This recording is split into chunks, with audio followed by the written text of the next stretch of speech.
Ya sea por nostalgia o porque realmente tienen un papel que desempeñar en una nueva historia, los regresos icónicos de antiguos luchadores son algo muy común en la WWE. Pero no todos los regresos son icónicos. De hecho, algunos han resultado ser sencillamente terribles. ¿Qué luchadores han tenido los regresos más innecesarios? Sigue con nosotros para descubrirlo. Empezando nuestra lista, tenemos al Comeback Master, Scott Steiner, solo que no tiene ese título por la razón que piensas. Esto es para los veteranos de la lucha libre, así que puede que quieras tomar algunas notas si solo has estado metido en la lucha libre durante la última década más o menos. Aunque es miembro del Hall of Fame de la WWE, es un poco difícil referirse a este tipo como una leyenda de la WWE, no solo por su terrible regreso, sino también porque trabajó en muchas empresas. Steiner se hizo profesional en un circuito independiente de Indianápolis antes de fichar por la WCW en 1989. Tras un par de años allí, fue fichado por la WWE, pasó otros 2 años allí, se trasladó a la NJPW y luego a la ECW. Volvió a la WCW antes de regresar a la WWE. Y esa no fue su última parada. Steiner tendría más tarde 3 etapas en TNA, trabajaría en el World Wrestling Council, trabajaría en el circuito independiente antes de sus más recientes apariciones en la National Wrestling Alliance en 2020. Probablemente estarás de acuerdo en que este tipo es realmente terrible en decir adiós, por lo que lo hemos etiquetado como Comeback Master. Tenemos que señalar, sin embargo, que Scott Steiner fue un luchador bastante decente, siendo 4 veces campeón del mundo en todas las promociones en las que trabajó. Sin embargo, sus mejores momentos llegaron cuando luchó junto a su hermano mayor, Rick, como The Steiner Brothers. Juntos, ganaron muchos títulos por equipos, incluido el WWF Tag Team Championship. Su etapa de 2 años en la empresa de Vince McMahon terminó en 1994 y todo el mundo parecía haber olvidado a Scott Steiner, hasta que se inició el Ángulo Invasion en 2001. Steiner fue una de las mayores estrellas de la WCW en los últimos años, lo que llevó a la desaparición de la promoción. Sorprendentemente, en lugar de unirse a muchos de sus colegas y emigrar a la WWE, tras la disolución de la WCW, Steiner hizo esperar a McMahon. Optó por buscar otras oportunidades, como trabajar para las World Wrestling All-Stars, mientras la WWE intentaba convencerle de que regresara. Finalmente, lo hizo en Survivor Series 2002, en el Madison Square Garden, y los aficionados estaban entusiasmados con su regreso. En sus primeros minutos de regreso, Big Bad Booty Daddy se las arregló para golpear a Chris Nowinski y Matt Hardy, y también hizo una promoción increíble. McMahon estaba seguro de que le había tocado la lotería, pero se equivocó. Aquel show de regreso acabó siendo el mejor momento de su regreso, ya que Steiner no lograba impresionar a los aficionados. Todo su gimmick se consideraba cursi y su mediocre habilidad técnica era muy criticada. La WWE trató de rescatar su caída en picado metiéndolo en un combate con Triple H. ¿Adivina qué? Ni siquiera uno de los mejores luchadores de la historia de la empresa pudo hacer quedar bien a Steiner. De hecho, Steiner sufrió un par de lesiones que no ayudaron mucho, y su último combate en la empresa terminó con él siendo eliminado por Booker T del Royal Rumble después de solo 6 minutos. Scott Steiner pasó de ser aspirante al título mundial en enero a no estar en WrestleMania, lo que resume el fracaso de su regreso a la WWE. Sin embargo, parece que aprendió de esta experiencia, ya que sus múltiples regresos a TNA siempre fueron bien recibidos por los fans. Otra luchadora que hizo un regreso bastante innecesario fue Sable. Probablemente hayas oído hablar de Rena Marlette Lesnar en algún lugar de internet, ya sea en referencia a su época en Hollywood o a su icónica portada para la revista Playboy, o simplemente como la esposa de Brock Lesnar. Sea cual sea la forma en la que te enteraste de la existencia de Sable, créenos, la verdadera historia de la carrera de esta mujer es más bien algo así como: Tenías que estar allí. Rena, una de las mujeres más atractivas y sexys de la historia de la WWE, creció en Florida y practicó numerosos deportes, desde gimnasia hasta equitación y softball. Más tarde, a los 20 años, empezó a trabajar como modelo antes de probar suerte en la lucha libre profesional, lo que le valió el nombre de Sable.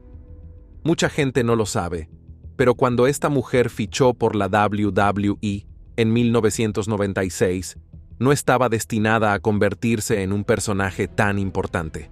En realidad, llegó a la WWE como ayudante de cámara y manager de su entonces marido en la vida real, Wildman, Marc Mero. Sin embargo, cuando Mero se lesionó en 1997, Sable pudo labrarse una reputación y pronto fue incorporada al roster principal. En los 2 años siguientes, Sable se convirtió en una de las mujeres más conocidas de la industria de la lucha libre y en la segunda campeona femenina de la WWE. También protagonizó interesantes combates con luchadoras de la talla de Luna Vachon y Jacqueline, lo que contribuyó a dar mayor relevancia a la lucha libre femenina en su conjunto. Por desgracia, todo esto terminó en el verano de 1999, cuando Sable anunció que abandonaba la WWE. Y no solo eso. Nada más marcharse, presentó una demanda de $110 millones contra sus antiguos empleadores, alegando acoso sexual y condiciones de trabajo inseguras. En la demanda, Sable alegaba que la dirección de la WWE había intentado obligarla a mostrar más piel de la deseada, entre otras cosas. Como era de esperar en aquella época, los demás detalles de la demanda nunca llegaron a las noticias, ya que se resolvió extrajudicialmente. Sable pasó los 4 años siguientes intentando despegar como actriz, pero lo único que consiguió fueron cameos en series de televisión como Pacific Blue. Lo único destacado de su tiempo alejada de los rings fue aparecer en la portada del que sigue siendo uno de los números más vendidos de la historia de la revista Playboy. Con el tiempo, en 2003, expresó su deseo de volver a la WWE y fue contratada de nuevo, pero no salió como sus fans esperaban. La dama que una vez fue amada y admirada por su ingenioso gimmick de icono feminista contemporáneo, que era una perspectiva poco común para las luchadoras guapas de la WWE, volvió para convertirse en un mero símbolo sexual. Sable regresó por sorpresa en un episodio de SmackDown de abril de 2003, y parecía que iba a volver directamente al papel de villana que había dejado atrás, ya que inició un feudo con su compañera de portada de Playboy Torrie Wilson. A los fans les encantó, pero ese ángulo acabaría durando solo unos minutos, y poco después, todo lo que se representaba de Sable era un símbolo sexual. Pasó todo su regreso, que duró poco más de 1 año, compitiendo en concursos de bikinis y lencería o en peleas sucias entre bastidores con gente como Stephanie McMahon. Lo peor de este regreso fue cuando Vince McMahon la convirtió en su amante y juguete. A pesar de que Sable estaba casada con la superestrella de la WWE, Marc Mero, en ese momento, se le hizo participar en un montón de segmentos subidos de tono, incluyendo uno en el que todos sus pechos quedaron al descubierto ante las cámaras. Para saber hasta qué punto llegó la cosa, echa un vistazo a nuestro vídeo sobre las imágenes más perturbadoras de Vince McMahon yendo demasiado lejos. Puede que fuera eso lo que levantara a los fans de sus asientos, pero cualquiera que conociera a Sable durante su primera etapa en la WWE sabría que era mucho más que una cara bonita y un cuerpo espléndido. Era mejor dejar esos papeles excesivamente sexualizados para otras divas, y eso quedó claro cuando Sable tuvo que esforzarse para decir lo que tenía que decir e interpretar bien unos papeles tan denigrantes. Algunos creen que Vince McMahon la puso intencionadamente en esos papeles como castigo por denunciar a su empresa. Otros creen que Sable se lo buscó al convertirse en un rostro frecuente de las portadas de la revista Playboy. Sea lo que se crea, el hecho indiscutible es que su carrera y su reputación en el mundo de la lucha libre bien podrían haber prescindido de los meses que pasó haciendo de amante. Sable fue despedida de la empresa en agosto de 2004 y pasó a trabajar para New Japan Pro Wrestling entre 2006 y 2007, pero no ha vuelto a los rings desde entonces. Pasando de una leyenda acabada a otra, tenemos a Marty Jannetty. Para aquellos que conocen a Marty Jannetty, la única pregunta correcta que se pueden hacer es: ¿cuál de sus regresos fue innecesario? Y por mucho que nos gustaría responder simplemente diciendo cada uno de ellos, te daremos un rápido resumen y te dejaremos decidir. Empecemos por donde empezó todo: Mid-South Wrestling en 1983, donde Jannetty se formó con Jerry Oates. Después de esto, luchó en Central States Wrestling durante 2 años, entre 1984 y 1986, donde conoció al también novato Shawn Michaels. Sí, el mismo Heartbreak Kid de siempre. Juntos, Jannetty y Michaels formaron lo que podría convertirse en el mejor equipo de lucha libre de todos los tiempos, los Midnight Rockers. Tras ganar un par de títulos de la NWA, el dúo se trasladó a la American Wrestling Association y ganó algunos campeonatos más, hasta que en 1988 ficharon por la WWE, donde pasaron a ser conocidos como The Rockers. En los 2 años siguientes, Jannetty y Michaels se convirtieron en el mejor equipo de la Edad de Oro de la WWE, hasta diciembre de 1990, cuando un mal movimiento final de Jannetty, el Rocker Dropper, acabó paralizando permanentemente a Chuck Austin. Esto llevó al equipo creativo de la empresa a iniciar un ángulo que conduciría a la ruptura en pantalla de The Rockers. La historia continuó hasta finales de 1991, cuando estaba previsto que ambos se enfrentaran en un combate individual en WrestleMania 8. Este combate nunca llegó a celebrarse, ya que Marty fue arrestado tras un altercado con la policía en enero de 1992 y acusado de posesión de cocaína, posesión de parafernalia de drogas y resistencia a la autoridad. Fue declarado culpable de todos los cargos y sentenciado a 6 meses de arresto domiciliario, lo que supuso su primera salida de la WWE. Unos meses después de su arresto domiciliario, volvió a la empresa como solista. Durante esta etapa, Jannetty ganó el campeonato intercontinental y se reanudó su lucha con Shawn Michaels. Sin embargo, menos de 1 año después, volvió a ser despedido por presentarse borracho a lo que debería haber sido un combate taquillero. En mayo de 1993, Jannetty regresó de nuevo a la WWE. Esta vez no fue liberado, sino que desapareció literalmente de la escena de la lucha libre durante más de 1 año. Aunque la WWE nunca dio una explicación al respecto, la razón más probable es que Charles Austin, el tipo al que el movimiento fallido de Jannetty había dejado paralítico, presentó una demanda contra él.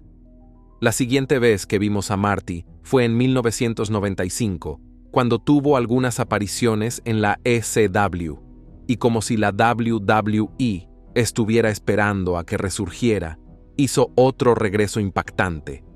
Se podría decir que este fue su primer regreso innecesario, ya que solo duró 1 año, y fue esencialmente Jannetty poniéndose de cara, teniendo una asociación sin éxito con Razor Ramón, y enfrentándose a Million Dollar Man, Ted DiBiase, Psycho Sid y 1-2-3 Kid. Sí, también formó un tag team llamado los New Rockers cuando se asoció con Cassidy. Digamos que el dúo era tan malo que Jannetty suplicó que el equipo se separara y cuando la dirección se negó, pidió ser liberado. A continuación, pasó casi toda una década trabajando en el circuito independiente, cuando no estaba en otro paréntesis inexplicable de la lucha libre. Aunque cueste creerlo, su peor regreso a la WWE estaba aún por llegar. En marzo de 2005, Jannetty regresó a la empresa para lo que se suponía que iba a ser una única reunión con su antiguo compañero de equipo, Shawn Michaels. El dúo utilizó su icónico nombre, The Rockers, por primera vez en más de 1 década, y Jannetty consiguió su victoria contra La Resistance de Sylvain Grenier y Rob Conway. Todo lo que este regreso ofreció a los aficionados fue una sensación de nostalgia. Nada más, quizá algo menos. Jannetty tuvo otras apariciones contra luchadores de la talla de Kurt Angle antes de ser detenido de nuevo, lo que le impidió cumplir los compromisos de su contrato con la WWE y provocó su liberación. Aproximadamente un año después, la WWE anunció que había cortado todos los lazos profesionales con Jannetty sin ningún tipo de explicación. Fuera cual fuera la verdad tras este anuncio, probablemente no fue un problema importante porque, en septiembre de 2007, anunciaron que había firmado un nuevo contrato y que regresaría como veterano para trabajar con talentos más jóvenes. Semanas más tarde, se rumoreó que había sido liberado de nuevo, aunque Jannetty lo negó, aunque en su página de MySpace. Marty Jannetty y la WWE continuaron su relación intermitente durante un par de años más hasta octubre de 2009, cuando hizo su última aparición en la empresa en una derrota ante The Miz.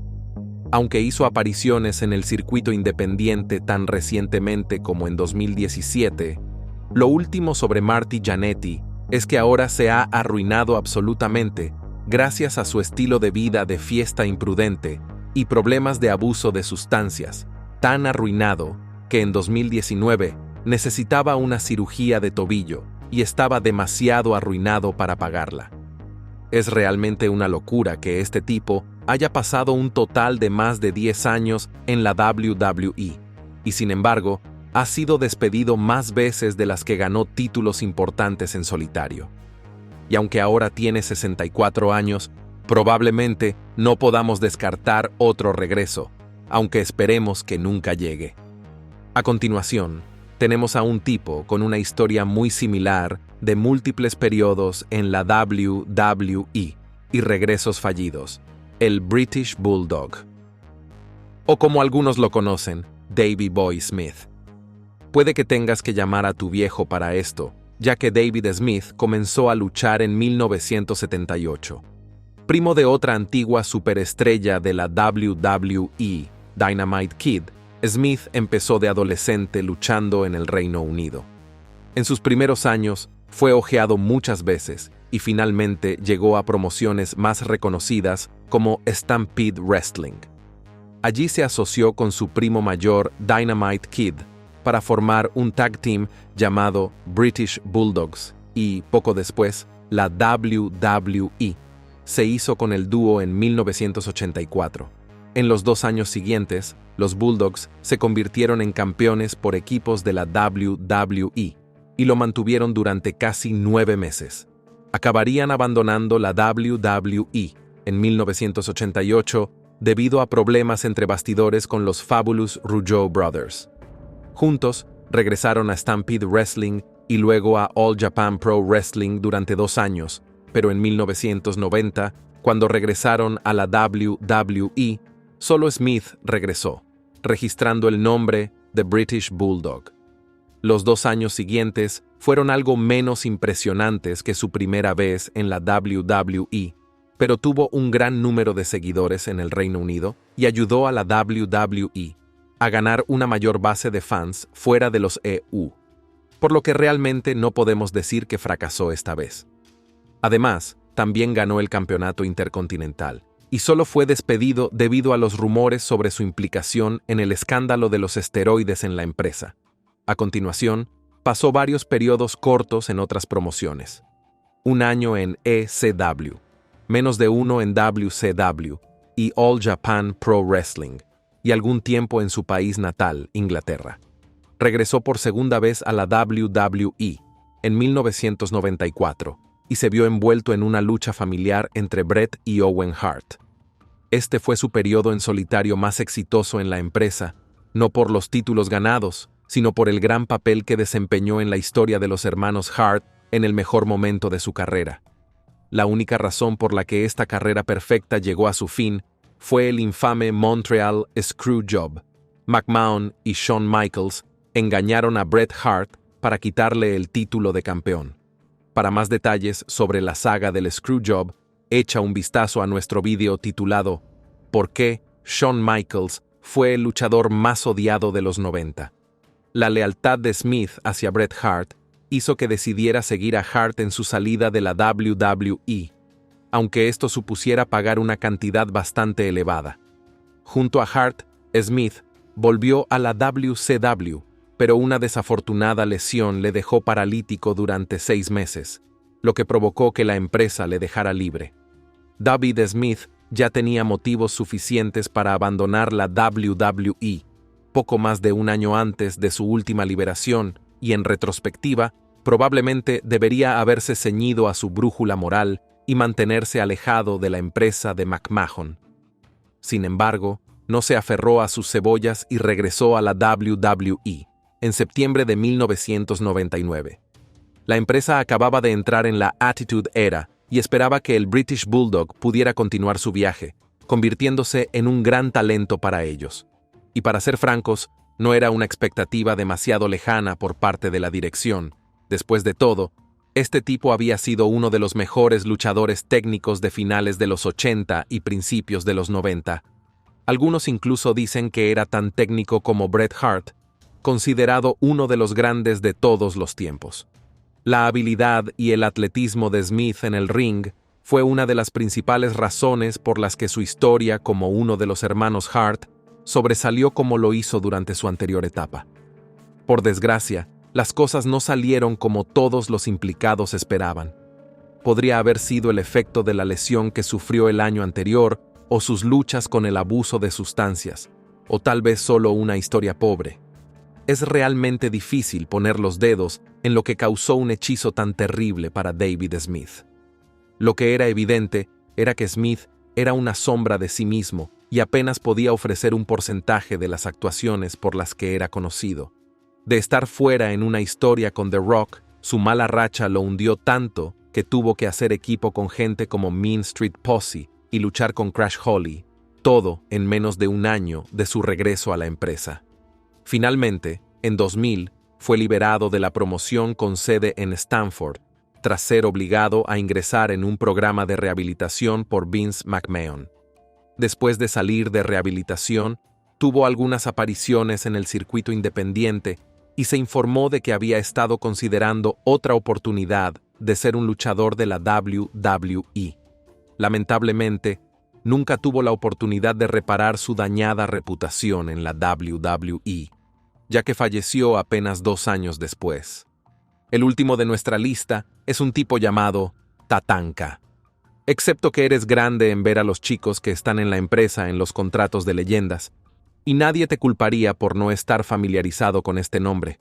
Pero eso no significa que no fuera un gran luchador en sus mejores tiempos. La única razón por la que alguna vez se convirtió en luchador fue por su falta de pasión. Por nada. Este tipo se dedicó al culturismo en sus primeros años. Más tarde se pasó al fútbol americano, y era tan bueno que el equipo de la NFL Miami Dolphins le ofreció un contrato que rechazó porque tenía un trabajo mejor pagado vendiendo abonos en un gimnasio. A continuación, Chavis se dedicó a la contabilidad, y fue entonces cuando se interesó por la lucha libre profesional, y poco después fichó por la WWE en 1991. Si algo caracterizaba a la lucha libre de finales de los 80 y principios de los 90, era que cuanto más grande, mejor. No siempre era cierto, pero todas las promociones estaban dispuestas a apostar por ello. Y en 1991, Chavis era un hombre de 1,90 de estatura y casi 90 kilos de peso, así que sí, era grande, y a McMahon eso le encantaba. Así que, tras un par de combates de prueba con algunos luchadores de nivel medio y algunos house shows, adoptó el disfraz de Tatanka, un guerrero tribal Lumbí, y debutó en televisión en febrero de 1992. Pudo haber sido su sólida constitución, o su icónica danza de guerra y grito de guerra, o simplemente el hecho de que tenía un aspecto genial con una raya roja teñida en medio del pelo al estilo Mohawk. Fuera cual fuera la razón, Tatanka se convirtió en uno de los favoritos de los fans de inmediato. Al ver esto, el equipo creativo le empujó a ser una bestia invencible en la televisión de la WWE. Durante más de un año, este tipo no perdió ni un solo combate por pinfall o sumisión. Las únicas derrotas que tuvo en todo este periodo fueron en los house shows. Esta carrera icónica duró hasta finales de 1993 y vio a este tipo ganar la batalla real de 40 hombres del show Bashed en los EEUU y ganar un combate por el campeonato intercontinental de la WWF contra Shawn Michaels, aunque ganó por descalificación. Después de su primera derrota en octubre de 1993, la expectación en torno a Tatanka se desvaneció, pero permaneció en el roster principal hasta 1996, cuando pidió ser liberado de su contrato. ¿Por qué? Bueno, declaró que necesitaba un horario más ligero para poder pasar más tiempo con su familia, al tiempo que mencionó que tenía algunos problemas espirituales que resolver. Siguió trabajando en el circuito independiente durante los 7 años siguientes, antes de tomarse un descanso de la lucha libre y desaparecer del ojo público durante más de 2 años. ¿Recuerdan las películas de Batman de Christopher Nolan, en las que Bruce Wayne desaparecía de los ojos del público durante un tiempo para adquirir las habilidades necesarias para convertirse en Batman? Pues parece que Tatanka hizo todo lo contrario. Cuando reapareció y volvió a firmar con la WWE, Chavis ya no era el de antes. De una única aparición sorpresa, pasó a ser un habitual de los house shows antes de hacer su regreso televisado en el Royal Rumble de 2006. Su rendimiento decayó y los aficionados se aburrieron de sus actuaciones. La empresa trató de ayudarlo, emparejándolo con Matt Hardy como pareja sorpresa en No Way Out 2006, pero el tiro salió por la culata. Como los fans esperaban que el compañero sorpresa fuera el regreso del hermano de Matt, Jeff, no ocultaron su decepción cuando apareció Tatanka. Siguieron muchos abucheos en ese combate y en el siguiente, y en el siguiente, y en el siguiente. Finalmente, Tatanka inició una racha de derrotas y acabó teniendo que solicitar la rescisión de su contrato en enero de 2007. Uno pensaría que aprendió de esa experiencia, pero al parecer no fue así, porque este tipo ha hecho muchas otras apariciones sorpresa, y todas ellas han fracasado estrepitosamente. Uno que viene a la mente es cuando regresó en 2016 en WrestleMania 32, el Andre the Giant Memorial Battle Royal. Digamos que estaba tan lavado que incluso los comentaristas ni siquiera se dieron cuenta de que estaba en el combate hasta que fue eliminado. Maldición. Él todavía está en la WWE, hoy sin embargo, firmado a un contrato de leyendas con su aparición más reciente en el Monroe Legends Night, en enero de 2021. ¿Cuál de estos regresos crees que fue el peor? Déjanos saber tus pensamientos en la sección de comentarios y antes de irte, no olvides darle like a este video y suscribirte a Ring Rivals para que no te pierdas los próximos.